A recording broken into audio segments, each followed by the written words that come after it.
Hello, and again, welcome to Bit Depth. I'm Santiago Ramones. Across from me is Warren Realrider, also known as the artist name. The artist's name, TickSuck, and also under my own name, Warren Realrider. So, doing things under both. Is there a intentional distinction with pieces that are done under TickSuck versus your name? The TickSuck project was started as specifically noise, experimental, harsh noise, just that style of art under that name. I've had been doing visual art as myself, leading up to that, and kind of started doing sound things under my own name that didn't fit, weren't totally harsh noise or weren't from that side, maybe more low key experimental things, I guess. Mm-hmm. Yeah. I'll get into more of that, but I guess first of all, so we talked about noise and experiments. What is your primary passion? My primary passion at the moment is my work. My work in the sound art realm, if you will, and performance and visual art. That's kind of been what I've kind of poured myself into the last 5 or 6 years. Mm-hmm. So slowly, kind of more and more, it seems like, and more things are coming along. Opportunities popping up, and so it's kept me focused in that world. Yeah. I'm noticing the difference between saying music instead of, like you said, sound art. So why the distinction of sound art versus music? I think my own personal approach, I'm not a trained musician and have very little of a background in that, other than basic things like, trying to learn guitar on my own, or, just maybe kind of jamming with friends that had instruments. And, I guess in a way, a lot of it was improvising. So not really coming from that background.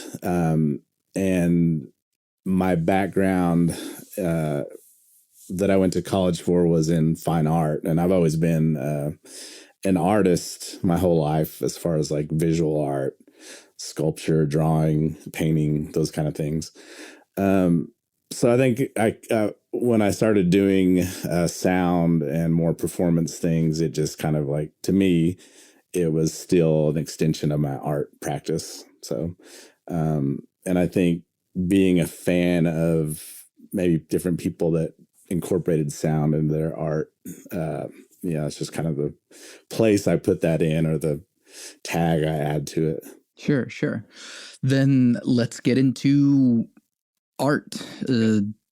How did you first get started in that? When did it first grab you? I guess being a kid, my dad was an artist, and so it was always there around me growing up.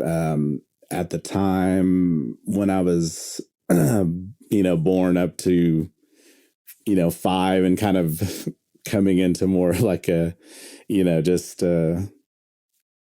observing what was going on around me and being more observant of that.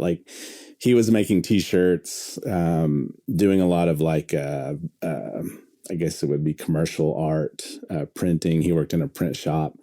And beyond that, just the art that was around me in people's houses, a lot of Native American art, visually, growing up in that culture of dancing, different ceremonial things, songs. And so that was kind of the introduction of being around that. And I guess as a kid, probably cartoons and comic books and movies and that kind of thing was a big influence when I was a kid. Yeah. Then how did that develop into a intentional practice of art? Yeah.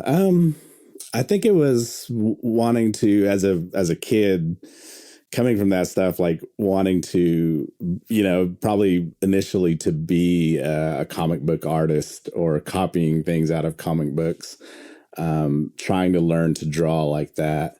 My dad, he definitely pushed me to make art when I was little. Not hard, but he would make little projects for me, and I would try to do those paintings or copy paintings that, he would maybe draw out, and I would fill it in with color. So I think a lot of it became, and it's probably how a lot of artists start. You start copying something or something you like. You're trying to learn how to do that. So a lot of it was drawing, starting off, sketchbooks, just that type of thing. And just as I went along, I think the talent was apparent that I had, I guess, to be able to draw, to be able to copy things. And so I was always kind of pushed in that direction in different ways by different people, or encouraged.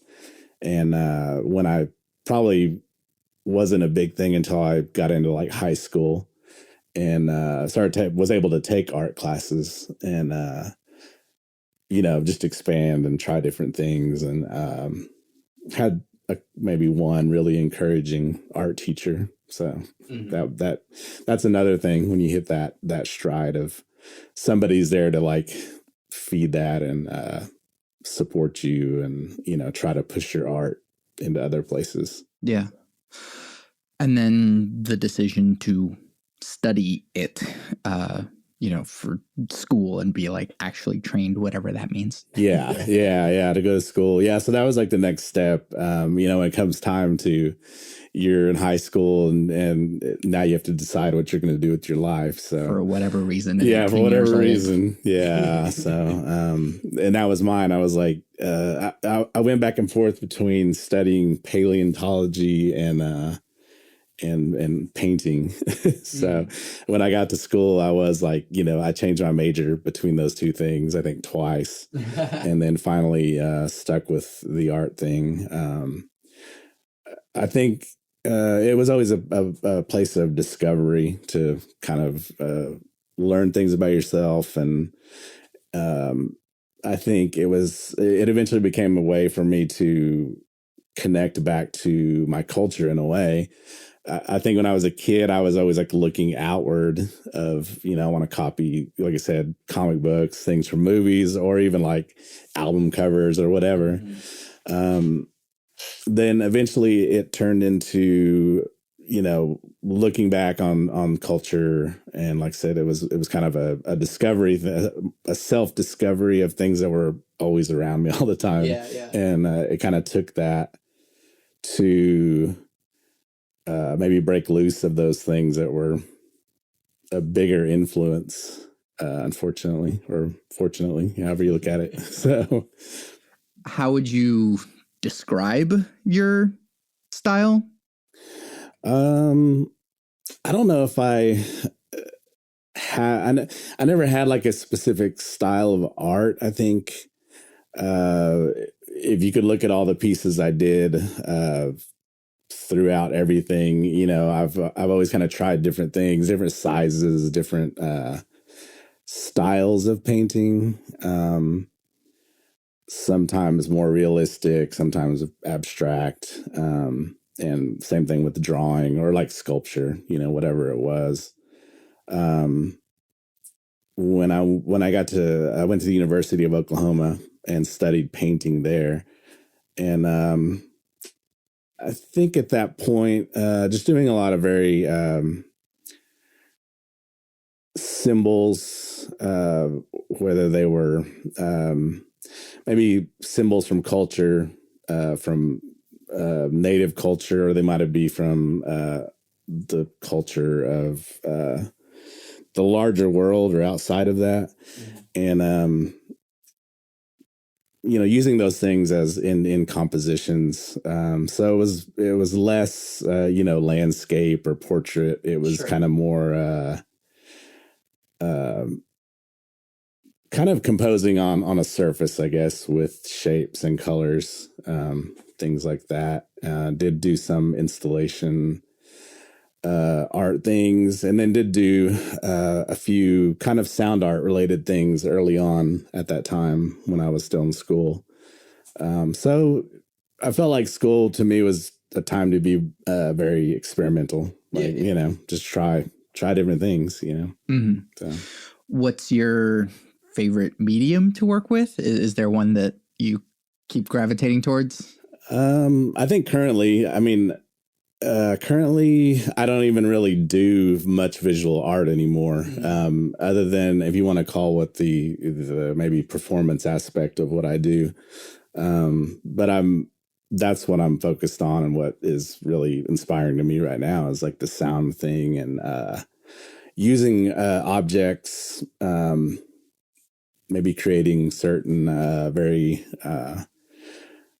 basic instruments from materials, and extracting sounds from those, doing field recordings, and also sampling, digging into things to sample. So then let's get into the what I would call music, but it depends who's asking. So how did you get into turning your art into sound art? Yeah. Like I said, there were some early pieces I did I did a piece probably around 2000, which I've recently brought back a couple of times with it, that I used a turntable as a sound source. I've always been a huge music fan. Growing up, music was like a big part of that I guess I didn't talk about as much on the history side, but that was, I think, had two older sisters that were, heavy into their music as teenagers, and I was a little kid, and then my parents were into what they were into. So I think growing up and hearing a lot of different styles of music, older brothers being into, punk rock and metal and that kind of stuff, led me down a lot of different paths of things to be into. So when it came time for me to buy my own music and look for my own music, I just kind of like expanded from there. So in the middle of doing artwork growing up, I was, learning about, weird metal music, or trying to, listening to Public Enemy, or all these different things that kind of influenced what I got into and what it became. Hip hop was a big part of that. Like I was talking about sampling, and that's not really part of the sounds I'm making, but maybe an influence indirectly with, collage and things like that. I think those early pieces, wanting to do things with sound, but not really knowing or having somebody to show me, how do you use mics or whatever. Yeah. It all seemed very far away from and what I could do. But I was like collecting things. I was making loops and had ideas, maybe to use different materials in installation pieces or sculptures. And the opportunity finally kind of came, and I was kind of finally, pushed in that direction in a way. My cousin, Nathan Young, we're about the same age, and we had actually gone to University of Oklahoma together. And we kind of grew up together, but not really that close. But when we got there, we met and, kind of realized we were into similar music tastes, but different at the same time. So we kind of really bonded over music, and both kind of very moving into being into very experimental things of all genres. So we had that connection, and then, we both graduated, moved on. I had a family, young family. So I went in that direction for a while. He went on and created his own art practice, and then actually did release some music. Moved out of state, and eventually ended up coming back to Oklahoma, moving back, and was in Tulsa. And he was part of the Tulsa Artist Fellowship there and was doing work. So he started bringing the work he was doing there, and started having experimental shows with people he knew that he could bring in. A lot of trying to bring in a local group of people doing experimental things. And so, when he got back, we kind of reconnected, and he immediately encouraged me to kind of like join into what was going on there. There was a sculpture show that I did a piece for early on, and then a little bit later that summer, this was 2016. They had a show, and he just kind of was like, "Hey, you should get something together. You should just, buy some equipment and do something. Do whatever you want. You can create whatever you want." And I had kind of seen what he was doing. Another person was Matt Hex. He's a noise artist that is based in Stillwell, Oklahoma. That they were really close. And so I'd kind of been watching what they were doing and seeing. And that was kind of one of my first close-up experiences with equipment that they had, and to see. But at the same time, I didn't really ask a lot of questions, and they didn't really tell me a lot. They were just like, go buy some gear and figure it out. So that was kind of cool to be able to do that, to be like, okay, I'm just going to, I'll figure this out. I'll look online and I'll, read everything I can. So it kind of became a research project in a way, to start researching how do you record, how do you make sound? Yeah, how do you make sound? How do you control it? And it's been a learning process, which that's kind of where I've been focused. We're talking about what am I focused on, or what is inspiring me is trying to learn to harness that and make it do what I want it to do, so that initial performance, whatever it wasn't that great, but it worked kind of what I wanted to do. And then it just rolled from there. Nathan had the space to put on shows with his projects he was doing. So, and which eventually turned into Tulsa Noise there. And that kind of just fed the whole thing. Shows kind of started happening more. He started bringing in people he wanted to have, or he could have come in to perform from other places, or maybe they were on tour. So I got put on a lot of those bills, and it just kind of like the momentum just kind of kept building over those next few years. Yeah. Yeah. It's so funny how the transition sort of happens. It's like, I don't know. I noticed how you had mentioned that, well, like, I'm not really like a trained musician or whatever, but like you start getting booked on shows, and it's like you start being on stage often enough that it's like people are looking at you as a musician. And that is like, that's kind of for everyone, right? That it's like, oh, I don't know, like I like writing music and I play some songs and stuff. And then it's just like, oh yeah, like I want to be like you or something. And it's like, well, no, I'm just messing around. I don't know what I'm doing up here. Like nobody knows what they're doing up here. Yeah. So yeah, first it was that way. Like I said, it became a process of like, okay, I had this first thing, but now I need to learn how to make something that takes the influences I had, and referencing those things, and learning how to maybe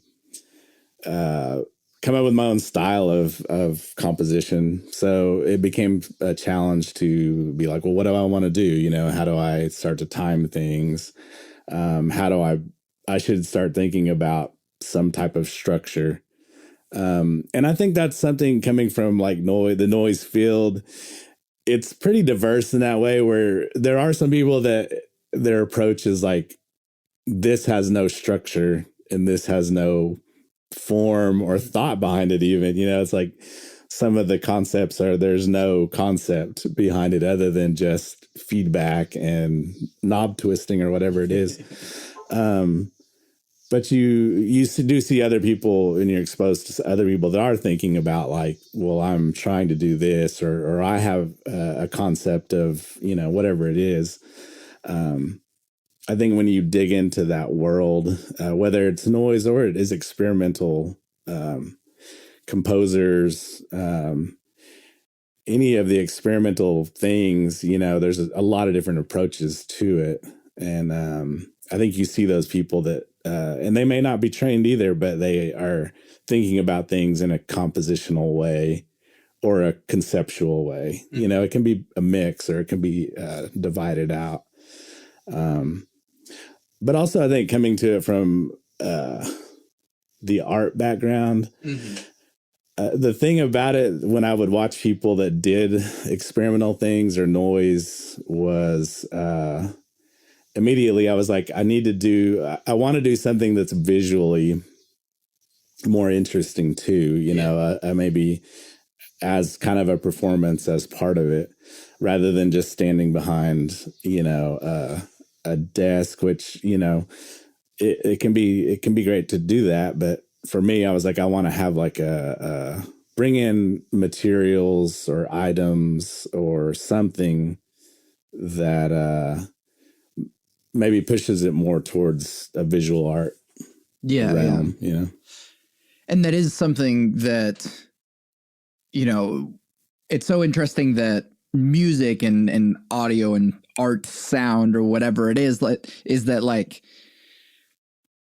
you can consume it in a just audible way, but whenever you go to performances and experience it live, you are watching something happen. And so, yeah, having the visual background of like, there is something physically happening in front of you, and that is part of the art experience. Yeah. Yeah, definitely. And like I said, I think there was research going into it where I was like, okay, what does this person do? You know, the people I had seen or videos I could watch on YouTube of people performing.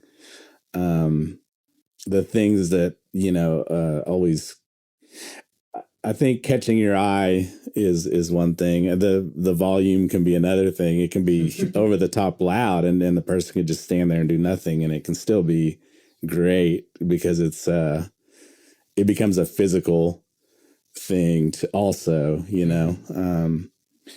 But I think just being influenced by people that kind of either brought in materials or brought in concepts or brought in their self to a performance, you know, threw themselves into it, was a big influence on what I was doing or what I ended up doing, where it's going. So yeah.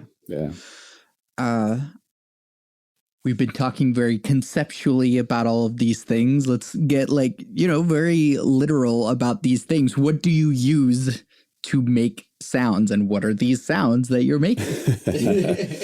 Yeah, I think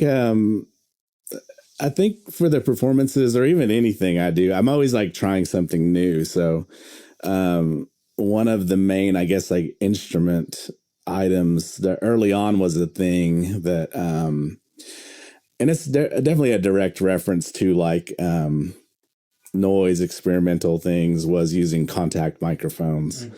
And that was my first mission, was to find a contact microphone, which I did for the very first performance. And also on the first performance, the other direct reference to like noise, harsh noise, it's kind of like a thing in a lot of those, what a lot of people have done over time is to find a piece of metal to attach the contact microphone to. It's almost kind of cheesy, in a way, but it's still done. I mean, I still see people doing it all the time. But it's kind of like a signifier. It's kind of like if you're gonna play rock, you have you have to have a cool guitar. So it's like, maybe that's kind of the noise equivalent is you got to have a mangled piece of metal with a contact mic on it. So that's kind of been the main thing. So from there, the contact mic has kind of been used almost in everything I've done. Attaching it to cymbals, attaching it to, of course, like metal. I've attached it to wood. So a lot of those materials were things that maybe ideas from art pieces that I had like, this would be cool. Or I had come up with a piece but never did it. So I tried to bring in those elements to what I was doing. Started using very culturally, I guess, if you want to say, specific references.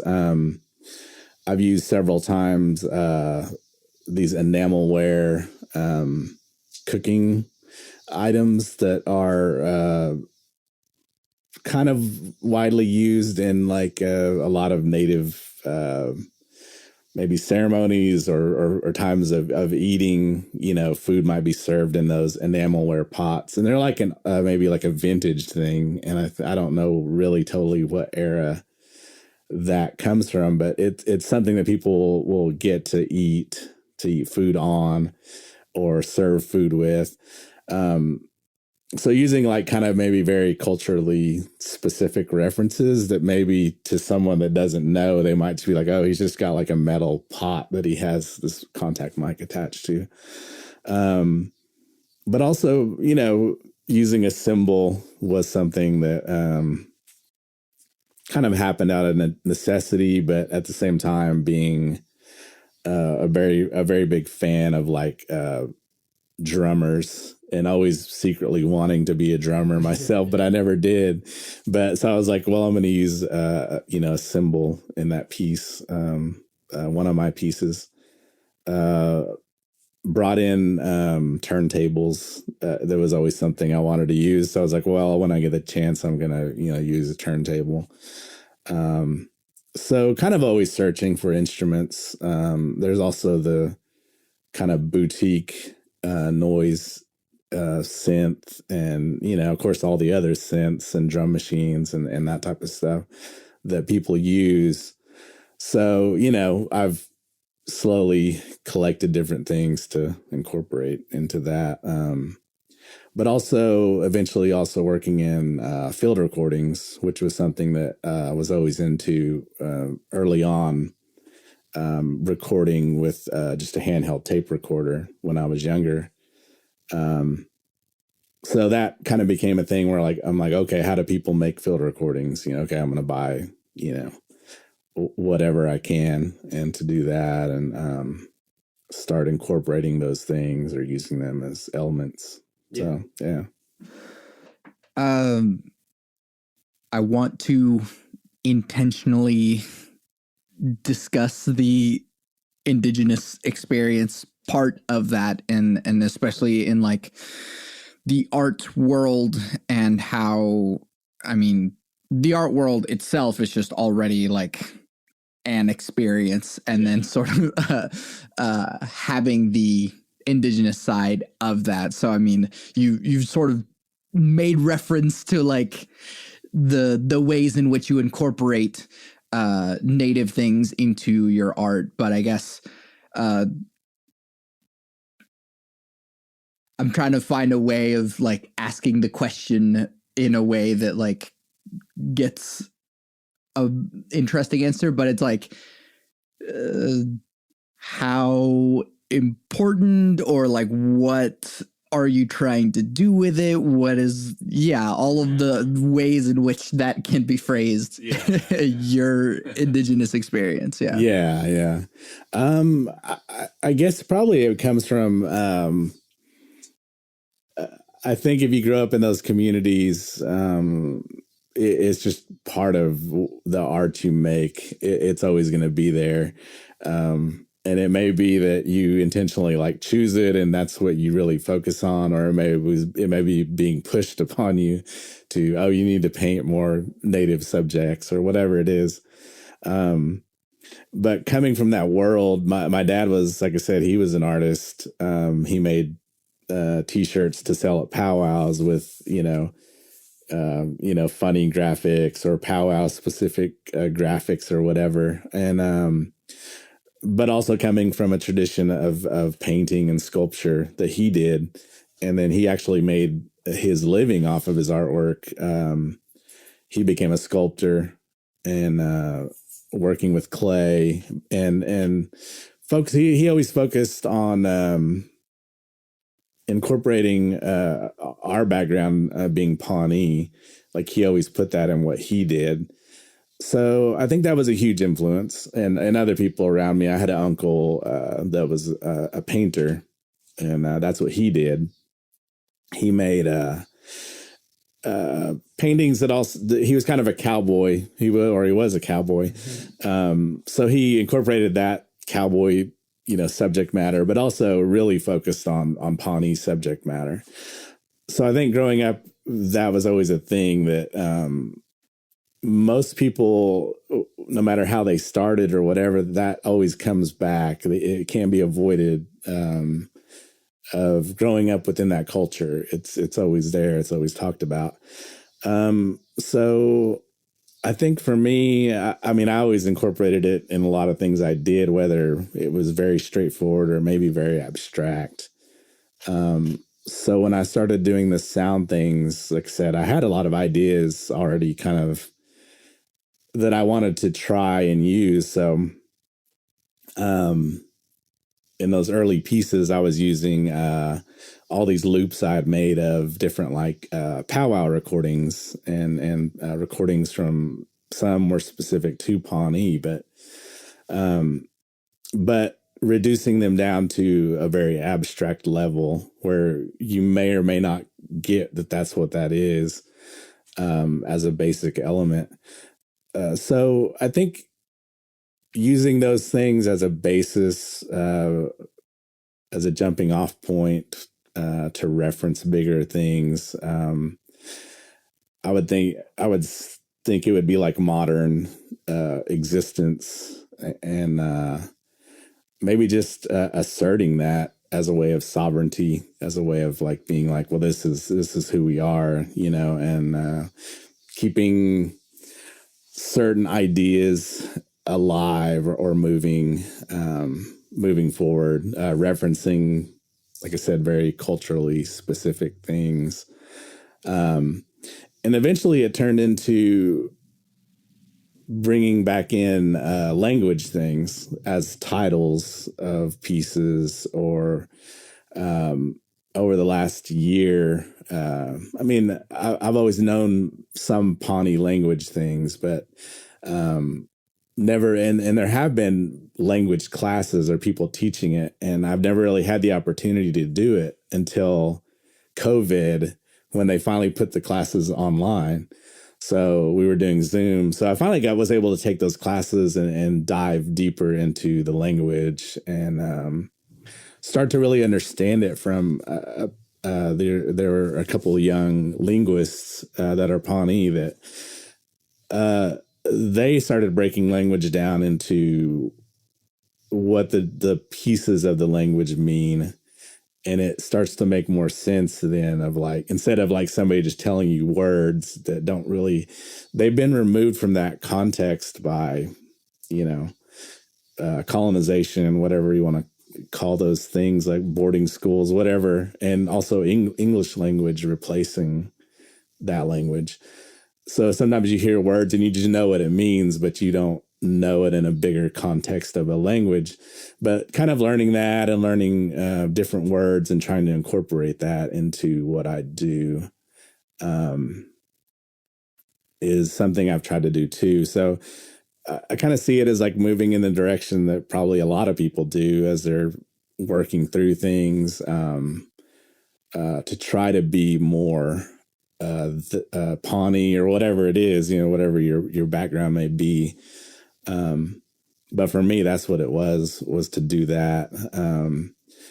And then I guess moving on to the bringing in bigger ideas, like the pieces I have done with the rivers, or pieces I've done with like maps of like reflecting on the history of Oklahoma, the history of water, and the problems of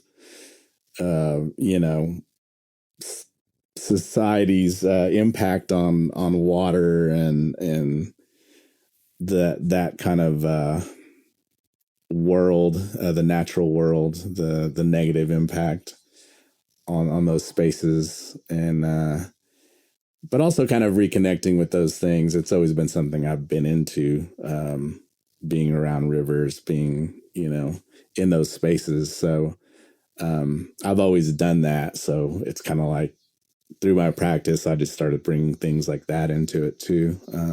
Natural materials, different things, recordings from those places. So, yeah. Yeah. There's definitely so much more to explore in all of these things. Yeah, but I have a list of questions. And so, but I guess last thing before I get to the deep questions that are specific to this podcast, what advice do you have for people that are wanting to do sound art like you do? I would say just do some research. If you're wanting to do that, I feel like you're obviously have some knowledge of things that have been done with sound. But I would say, if you're trying to come from a very academic background, there's a lot of things to look at there, things to read, to research. If you're wanting to do just harsh noise with,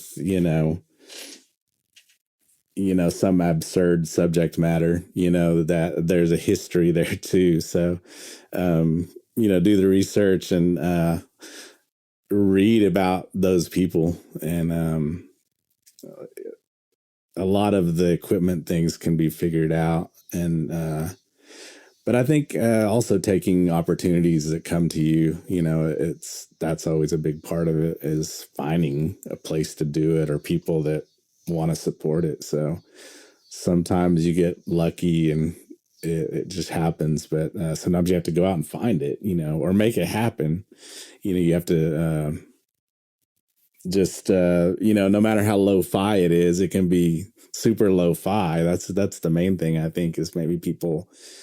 I think that's something that I never realized for a long time, is like, well, I could just go do it through a boombox out on some street if I wanted to, and to not be...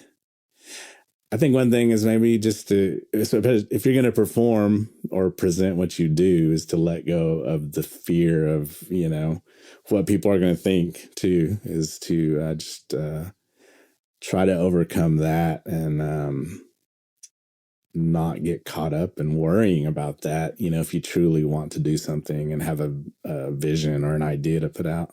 Yeah. Getting into the deep questions that make bit depth, what is the role of spirituality or religion in your life? The role of that is something that it's like a daily thing, really.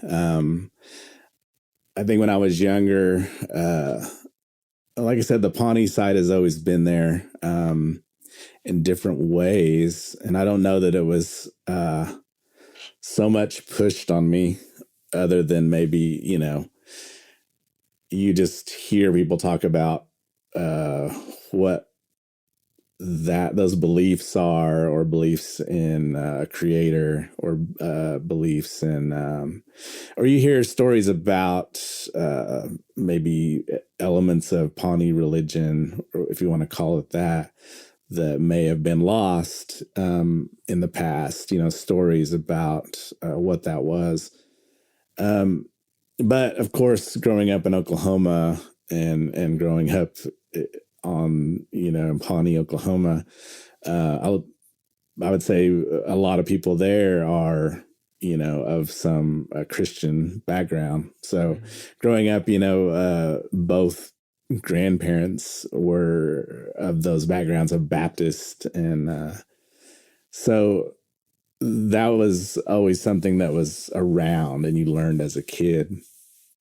So that was kind of like, I guess as a kid, my belief system in a way, but it was never something that I truly, I guess, believed in, or, I was always questioning that, but there was no other alternative really. But like I said, all the Pawnee things were around me, but I don't think as a kid I really got that that could still be a belief system. I think it was coming out of a time of people being very coming through the times where, maybe psychologically being very disheartened or rough times of like, what do we believe in? All these religious things have been lost. A lot of our beliefs have been lost. So, people turn to, Christianity and different forms of that to fill that void. So like I said, it was big. But one thing about it was my parents never they never pushed that on me. But they went to church at different times or, different things, but they never really pushed that. So to me, it kind of, that meant something because I was just like, well, other people are really pushing that, but they're not on me. And I was saying earlier, I think, through my art and looking, I think as I got in my, 20s, reflecting back on growing up and the stories I'd heard, but also, I feel like there was sort of, there's kind of been a long awakening of people in Pawnee, from Pawnee culture to really maybe meditate and focus back on those beliefs and what was still there, because there were things. I think that's the thing, is maybe it wasn't talked about or maybe it had been suppressed, but it did survive. So I kind of took that and through my art worked through some different subject matters that were very Pawnee. Maybe from stories, creation stories that still existed. And focusing back, for me, it was eventually to find the word that was the Pawnee word for the English translation. I guess people would say it was like, oh, this is, or they would say this is what Pawnees call God. Sure. But the word translated was the universe. Mm-hmm. So I took that word as like, well, this is where all that art was moving towards. Real quick, what is the word? Titawahat is the word, and that's like the rough English translation, I guess, would be the universe or everything. So that was what the supreme being or supreme, I don't even want to call it a being, but I think that concept was something that I really did a lot of self-focusing on, internal, like, what does that mean to me? So I think I just incorporated that concept into my life in a way, was that there is that everything, it's not like one specific place, whether huge or small, it's everywhere all at once. So that was kind of became my belief in that word. And but it's still ongoing, kind of listening to people, just trying to gather as much information, I guess. So that became kind of my spirituality, I guess. And at that point I had long, back in my teens, probably decided like, okay, I'm not like a Christian. I'm not Baptist. I don't believe in any of that stuff. So that had kind of left me, 5 or 6 years before that. Totally. I was just like, that's not where my beliefs lie at. So I think for a while I was kind of like lost in a way without like, looking for that, I guess, and finding it in. I think I found it through my art, through the painting and the things I discovered through that. Almost to a point where I think at some point when I kind of stopped painting, I felt like I had like turned a corner of like, okay, that helped me find this thing and brought me some peace, and I can, I don't know. I just didn't feel like I needed to paint anymore. So I did paint some, but it wasn't like you didn't need to search for it anymore. Yeah, the search was kind of over with. Yeah. So it was like doing other research and things. I mean, I was still connected to the art world and doing things here and there. Like I said, still like having ideas of pieces, but they were kind of more in the conceptual kind of maybe installation, site specific, maybe even land art things. So those ideas were still bouncing around. So yeah. What is your definition of God? And I know that we just like talked about the difficulty of describing that, but yeah, I guess going into, especially since you had mentioned how even just like the fragments of language that like the deeper things that make up and how that word itself is like a thing. Yeah. I mean, I think it's definitely something that people kind of struggle with, that concept, or you come up with your own concept of what it is. I still think people, they may say they have a definite, but I feel like a lot of you're always kind of questioning that because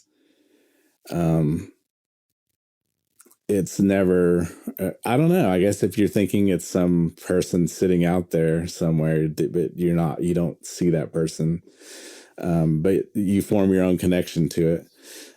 So I don't know. My concept of that word is,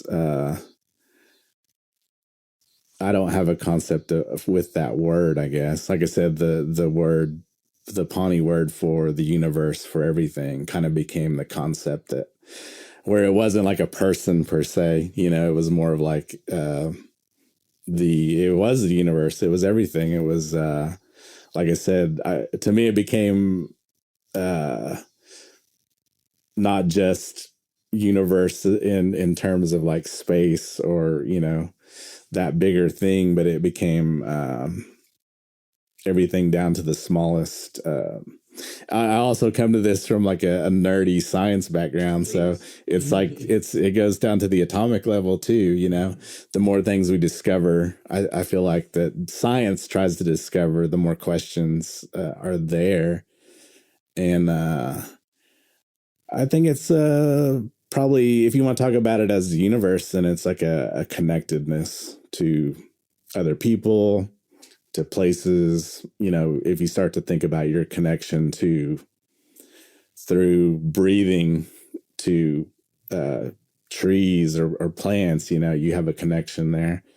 Your connection to the water you drink that makes up your body and all those things, there's, if you start looking at all those connections, I mean, there's a lot of deep connections there that to me define that universe. And I think that's the thing with a lot of the different Pawnee stories, or even I'm also Crow, but learning some of those stories too, being connected to stars or things like that, like having a very close connection that, knowing that that's where we're at too. It's not like we're not in a system or close to a star, we're right there with it. And so all those things are really close to us, I feel like. So, like I said, the connections are deep and they go far. Yeah. So, yeah. What is free will? Free will. I don't know. I guess free will would be something very internal with people. And obviously the other word with that would be the choosing or having a choice as to what you do. I think the word free will is, for me, it comes with a lot of responsibility because, you think about what you do and how it affects the things around you, the people around you, very immediately or very slowly. It's definitely something that I think maybe as you get older, that becomes more of a thing, for most people, maybe not everybody, but yeah, I think that's it. It's all about the choice and the ability to choose, the ability to think about consequences or to not think about consequences. Free will could be that, it could be doing things on an impulse or and not even really looking back at all, so yeah. What do you think happens when we die? I, I kind of thought about that question. I honestly don't know what happens. You can hear, and I feel like that's something with where I come from, with what Pawnee people say. You cross over to where your relatives have gone before you, but it's never specified as like, what is that? What is that place? Like I said, I truly don't know, but I think as far as like an afterlife kind of thing, to me, I having kids of my own, but also it doesn't have to be through children. It can be through the human family you're part of. Part of you does live on, through that. It's like but directly through kids, you are going to pass something on. If you want to look, that's how I look at it, is like, well, that's part of a, not that I'm living through them or anything, but, and to me, it's also something that it doesn't go just forward in an afterlife. It's a before life thing too. It's like, you have people that came before you, and, you're just in that timeline of that existence. So, I mean, if you want to look at it that way, it's like, yeah, there's something that you're also part of the past. You're also part of that, your ancestors, and you're part of a future thing, a future life. You're part of that. Like I said, it doesn't even have to be through children. It can be through your influence on somebody or the legacy you leave, whatever it is. The people that knew you, I feel like parts of you live on through that in a way. It's something, maybe like reverberations. So I don't know. I kind of don't know that when you die, that even if you believe you're going on to another place, that you would completely leave here right away anyways. You're still part of something bigger than yourself. Yeah, absolutely. How do you determine what good behavior is? I think that is something that you probably learned that from your parents, your ancestors. Probably those are the first things. The people you're close to, the people that raised you, they may not be your parents, they may be other people, but you learn from them what is good behavior.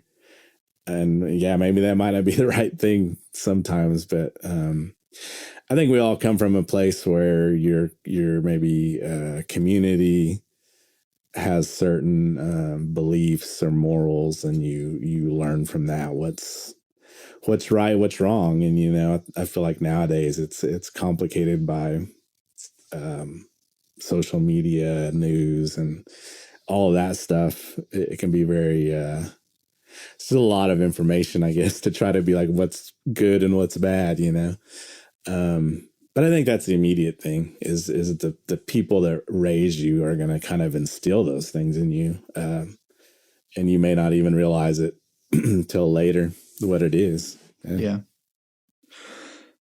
How do we reduce the division between people? I think through I think education is a huge part of that. People have to know where if you have two divided groups of people, I mean, there's obviously a reason why. But to know where those people are coming from, I think division probably comes a lot from, like I said, not having the knowledge, but having like a disinformation that's spread about people because somebody's like, or something is driving that division. But yeah, I think like education is the main thing, and learning about people's cultures, beliefs, backgrounds, to at least, make the divide less deep. I don't know if you can totally bridge some divides totally. You may bring things close or right up next to each other, but sometimes maybe people aren't going to ever get along.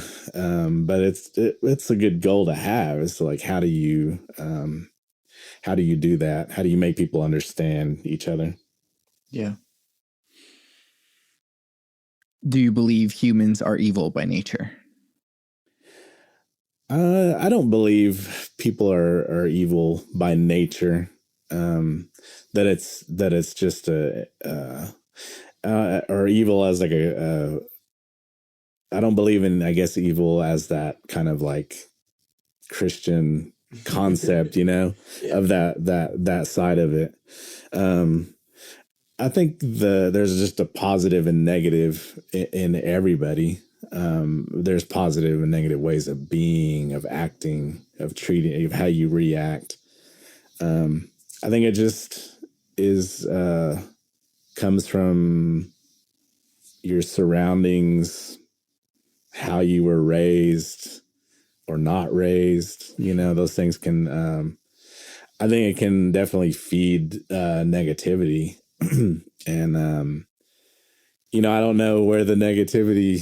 I think it just grows through different things. It's like I said, it's and what is negativity? I guess it kind of it can start like small things that really can't be seen as evil, but they snowball maybe into that one person that truly seems evil or does something that you could call that's an evil thing. But I don't think it's like predestined in a sense, but also at some point there's no turning back. I feel like for some bad things to happen, and unfortunately they do, but no, I don't think it's a given.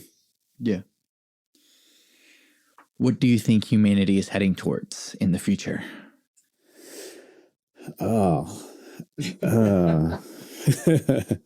I hope a better place, but a lot of times it doesn't look like we're heading for a better place. I think in some ways, things, it kind of seems like through my lifetime, maybe an ebb and flow of like certain things getting better.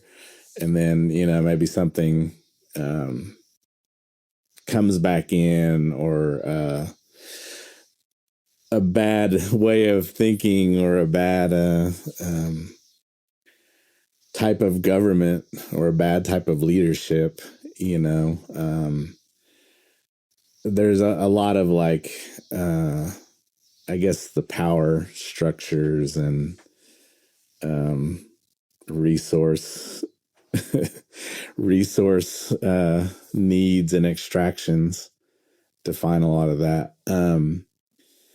I just hope we can get to a place of a better balance to not destroy the earth, and not that we're going to destroy the earth; it'll destroy us. But of not reaching that point of like, well, we've destroyed our environment on Earth and everything, other things, environment too.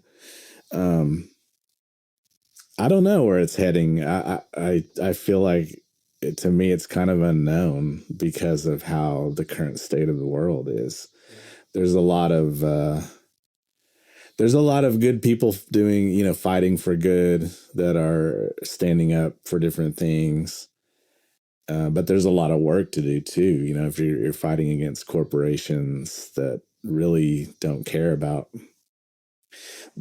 people, or preserving things, or sustainability. They're worried about is money and those type of things. So it's a big fight if you're going to try to fight back and try to make a balance of how do we exist. I think ultimately we'll hit a point where the current life we're used to will change in a big way. And, I just feel like that's always going to come along in the world. So it's like, what does it change to? Does it turn worse, or is it some big technological leap that makes things way better, and that we come up with some miracle technology that changes the way we exist here? Yeah, I don't know. Or rediscover something that we already have. Oh, yeah. It's always that. What are you optimistic about for our future? I think overall, I see, when I see the people being, learning more in an educational sense, and it can be in, higher academics, or it could be culturally. I feel like there's a lot you can do to learn about yourself.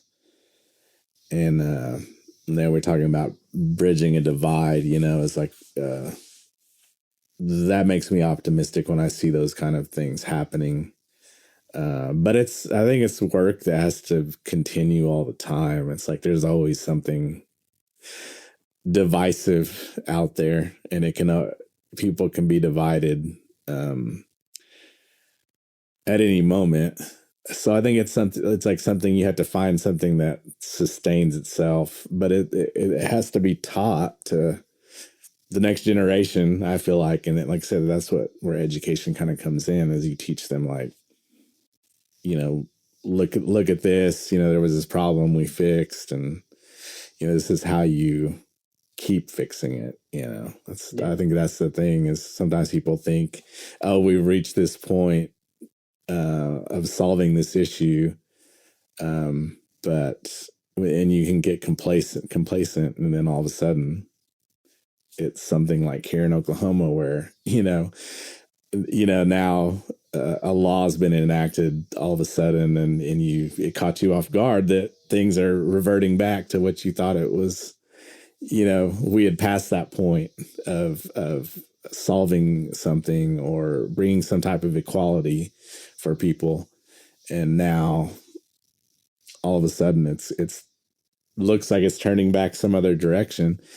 So like I said, I think it's an ongoing thing. And I think the optimism is that I think there'll always be people that will fight for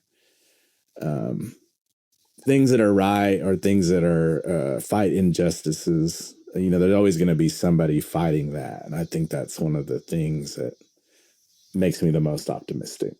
Yeah. So, what makes you content? I think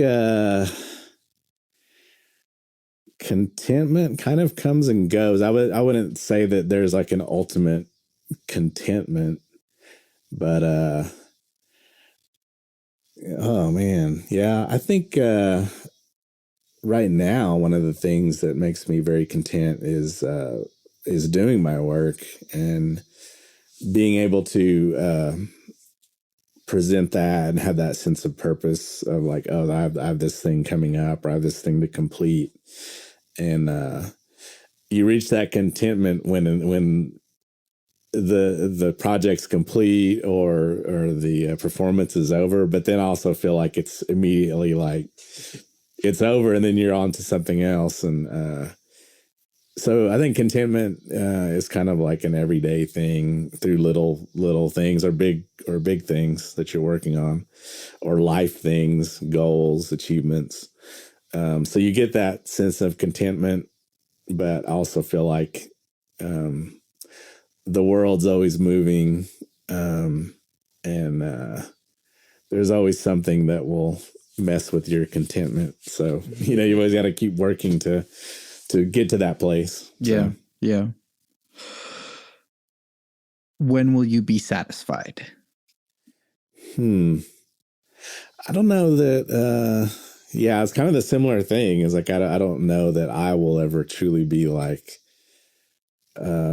satisfied, because I think I guess I'm try to be like a realist in that way, where I'm like, things are, you've always got to keep working at things. You've always got to keep learning things, and no matter where you're at and what you're doing, you shouldn't have that complacency that you know it all, that I'm done, or this is the ultimate thing. Yeah, I just feel like people should always like keep working, whether maybe you're done with that project, or maybe you don't want to play drums anymore. So you move on, but it's like, okay, what else is there to do now? I mean, there's always something to learn. There's always there's a lot of directions to go. So, yeah. I have 2 more questions for you. Okay. What advice do you have for people in general? I would say to keep on moving I'd say in a mental sense and a physical sense. It's something that you should always do to maintain your health. It's something that I think when you're younger you don't think about those things, but some people do. But I feel like that's very important to whatever it is, if it's walking around the block or whatever, or doing a marathon or whatever, but having something to keep you moving, because I think that feeds into just feeling better. Mentally, I feel like it keeps you mentally fit too. But yeah, I think that's one thing, is just to keep on moving and maintain your health. It's important. Yeah, absolutely. Lastly, potentially most importantly, cake or pie?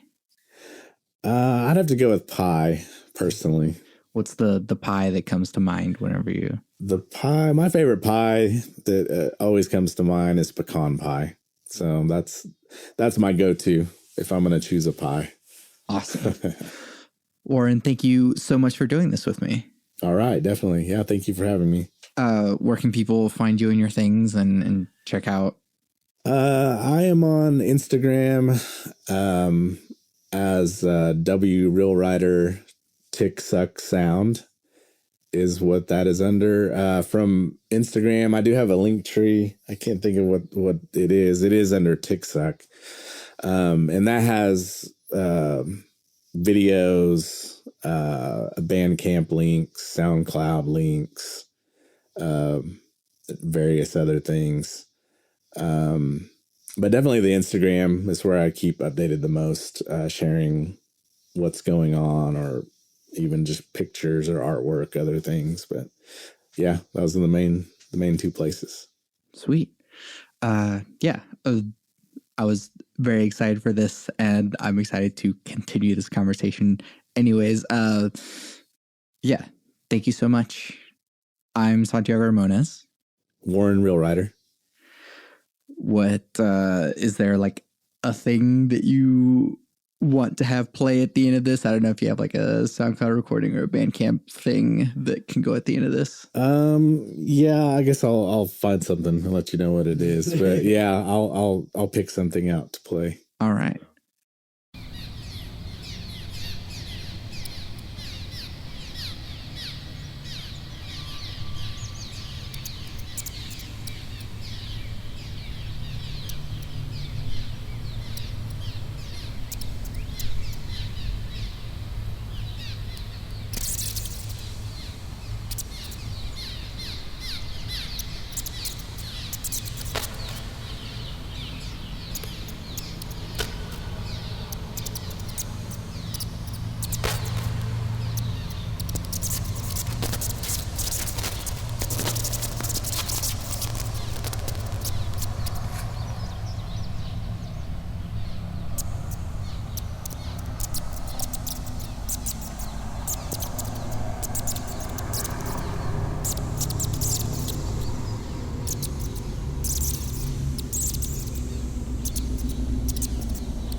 You can find everything that I do on my website, santiagoramones.com. I make music and produce audio. The music you're hearing now is music I made. You can listen to official releases by Santiago Ramones on Spotify, Apple Music, and the other streaming places. Or you can support me directly by buying my music on Bandcamp. I'm working on Hypothetical, my first singer-songwriter album, so if you'd like to hear that at some point, there are lots of ways to support me on my website. There's a Discord server in which we discuss deep topics from the podcast, but it's also a community of beautiful human beings. All the links to all my things are on my website, santiagoramones.com. Please take a moment to rate and review the podcast. It would mean a lot to me to hear what you have to say, and it lets others know what to expect, better than I could ever explain. I want to help the world have deeper conversations, so thank you for listening to and supporting Bit Depth. I was in the podcast with my 3 things. They shape my life philosophy. Those 3 things are: love never fails, it's going to be okay, I might be wrong.